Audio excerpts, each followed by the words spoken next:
Hi folks, welcome to the Prepared Homestead. This is Travis. Thank you all for stopping by to watch. There's something that's very potentially going to happen. In fact, the news is reporting that it's inevitable, not being talked about a whole lot. And if it does happen, it could be a very serious thing for the economy, for the country, but especially for a lot of you personally. And I want to talk about that today because UPS workers are going on strike, or at least it looks very likely that they're going to go on strike. Teamsters representatives said yesterday that it appears inevitable that the UPS workers will go on strike. They have until tomorrow to make a proposal that is generally accepted. It wouldn't be set in stone, but at least something that's generally accepted to stop that strike. Now, I know that there's a lot of things going on. There's wars, there's rumors of wars, it's just a lot, banks and all that kind of stuff. Speaking of that, the Federal Reserve did a war game kind of scenario of a major recession and collapse, economic banking collapse here in the United States.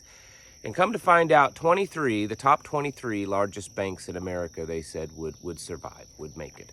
So kind of makes you wonder if that's what we're going to see, because they usually, they war game these things out and then poof, they end up happening. It's kind of what happened with COVID about 4 years ago. But anyways, back to the UPS thing. So UPS, we're talking about 340,000 workers.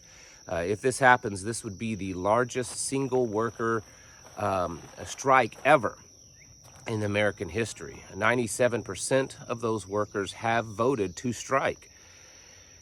So is this going to happen? Well, who knows? They have gone on strike before in the past, so it is something that has some history. So the last time it lasted for about 15 days, and it did cause havoc. At that time, there's about 185,000, I think, workers. Now we're up to 340,000, but we're also in a kind of a different time period than when the last time it struck. They went on strike because so many people are getting stuff shipped more and more than they ever were. People buy at home, they have it shipped to their house, and UPS and services like FedEx and others have become a major part of just the American life. And like I said, according to the people involved, it looks like that this is a pretty strong possibility. In fact, the language that I'm seeing said is much stronger language than back a year or so ago when there was the possibility of the railroad strike. I don't quite know the legal side of it. I haven't seen anything indicate that this is something that the government could get involved in. The reason why the government could get involved with the trains is because railroads are so intertwined with the U.S. government. They're almost like their own little subsidiary of the U.S. government. So much funding and control that goes on there through the government. So that it gave, whether you agree or not, I'm not saying I do, but it gives the U.S. government the right to come in and just make a decision on contracts and strikes and stuff. I don't believe that's the case with UPS, so I don't think that there's anything that Congress could do to step in. Now, if I am incorrect, someone please correct me, but then there's also the thing, Congress kind of does what they want. They do nothing that's important, and they do everything that they don't need to be doing. But this is a major deal. I know it's not World War III major. I get it. It's not, EMP, nuclear weapons major.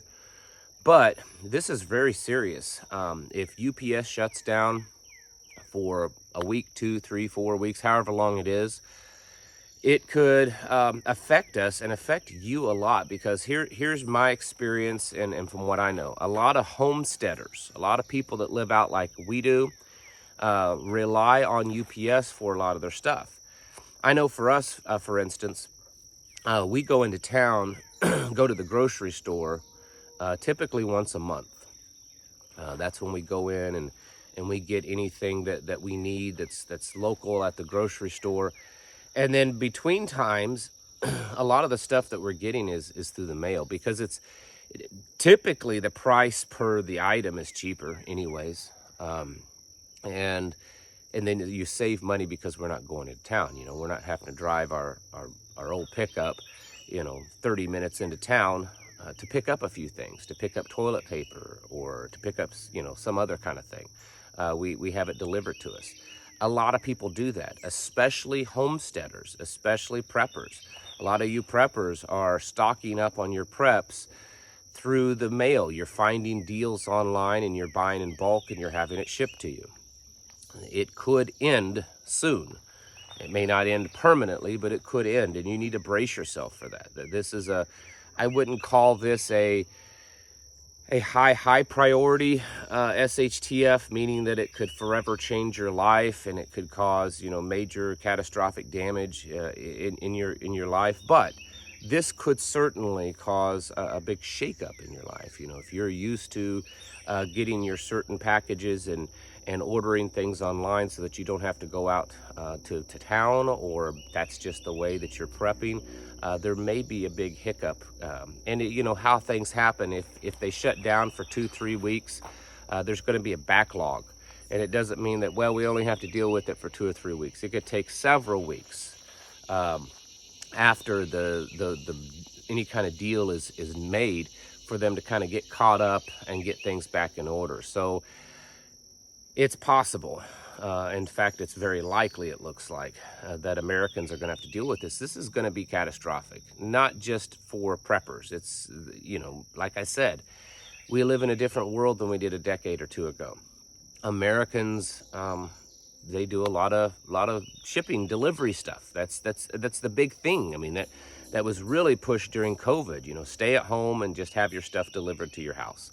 And so here we have that. And I understand a lot of folks in the cities, you may have Amazon delivery, so it's not going to affect that. Then, of course, there's FedEx. But UPS is a major player in this. They do a lot of shipping, and small businesses, maybe you're getting parts, so you have a mechanic shop and you get daily deliveries so that you can have parts to work on cars. That's going to be disruptive. Other types of small businesses that's getting the supplies that you need to just do business. You're not big enough to get it on a big semi-trailer delivering in, like a Walmart or a big grocery store. You're getting your stuff on UPS trucks and FedEx trucks. And you can't just assume that FedEx will pick up the slack, because FedEx doesn't have the capability. I mean, they would have to expand their workers and their trucks and stuff. And so it's going to create a major disruption in the supply chain in the United States. Do I foresee this having any kind of long-term repercussions? Is this kind of a signal to something bigger happening? I don't know. It's quite possible. It's possible, but I don't know. There's just so much going on anymore. It's hard to make some kind of assessment on if this one thing is some kind of planned out, orchestrated deal that's going to cause another series of things to happen.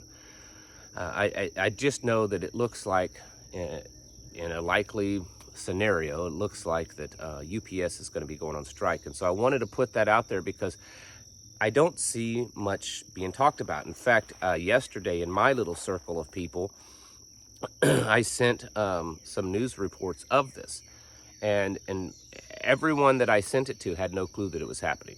And these are like my people, the people that, they're sending me stuff. They're staying on top of stuff, and, kind of, my friends and also intel gatherers. They're like me, and they didn't even know about it. So I'm going to assume that a lot of people just aren't aware of it. And it's happening. I mean, they have till tomorrow, the end of the day tomorrow, to make some kind of agreement, or it looks like the strike is on. Remember, that's 340, almost 350,000 workers. 97% of them voted to give the go-ahead. It's going to be majorly disruptive, and you need to be getting ready for that, because, like I said, it may not be the apocalypse that you can't get your UPS delivery, but it's certainly going to be disruptive. You need to plan ahead. Again, let's say you get your toilet paper delivered by UPS. Maybe you should hurry up and order some extra toilet paper. You know, wouldn't it just be awful that, you know, UPS is down for 2 or 3 weeks and you can't have toilet paper sent to your home? I know I'm being silly, but the point is be prepared for that, because it will most definitely have some widespread disruption. Now, I want to say one other thing, and it's completely off a different subject than this. For those of you that are kind of thinking that this Robert Kennedy Jr. guy might be a good candidate, you can do your own research on this one, but he just recently said that if a good assault weapons ban bill came to his desk, that he would sign it. Something that was common sense and that was a good one, that he would sign it. Remember, this guy, and I don't get into politics too much, but I do see a lot of people liking him. Sure, he's great on some things, but he's not a conservative, folks. I just thought I would throw that out there. Folks, you really need to be getting your houses in order. We're seeing signs every day. The signs of the times are all around us, and you need to be taking it very seriously, getting yourselves prepared mentally, physically, and spiritually. Thank you for watching, and I'll catch you in the next video.